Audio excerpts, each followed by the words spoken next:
বাবারে বাবা, দালাল হালার করে হালারে আইন না যদি ওরে দিয়ে ঝোলাটি আলগাইতে পারতাম তাহলে হালায় বুঝতো এটি কি টেকার বস্তা নাকি কার্টুনের বস্তা। কে ভাই, দালাল আপনার লেবারের কামের কথা কইয়া পাঠায় নাই? আরে না ভাই, দালালে আমার কইলো বিদেশে নাকি POSUP একটা ব্যাংক আছে, ওই ব্যাংকে টাকা অনেক, টাকার বস্তা আলগাইতে হইব, লোক লাগবো, কইছে 5 কেজি টাকার বস্তা আলগাইবে, 5 কেজি কত ভান্নি, এই কথা কইয়া পাঠাইছে। এখন যে কার্টুনের বস্তা আলগাইতে হইব এটা তো আর বুঝতে পারি নাই। তাইলে ভাই দালালে তো আপনার লগে বাটপারি করে লাইছে। আরে হ ভাই, আর পিটামু ভাই, দেশে যে আর পিটামু।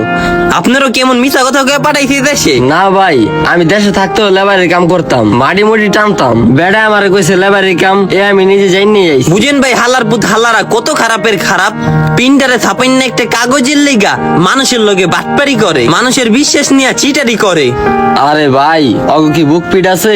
অগ ব্যবসায়ী এইটা।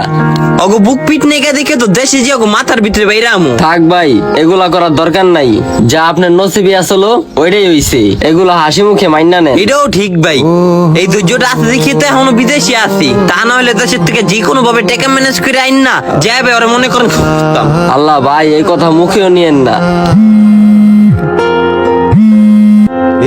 হ্যালো শাহিন, কি অবস্থা রে, কেমন আছোস? আছি ভালোই, বড় লোক মানুষ। তোর কি অবস্থা? এই তো আমিও আলহামদুলিল্লাহ ভালো আছি রে। তো খাওয়া দাওয়া করছস নি নাকি না খেয়ে কাম করতেছস?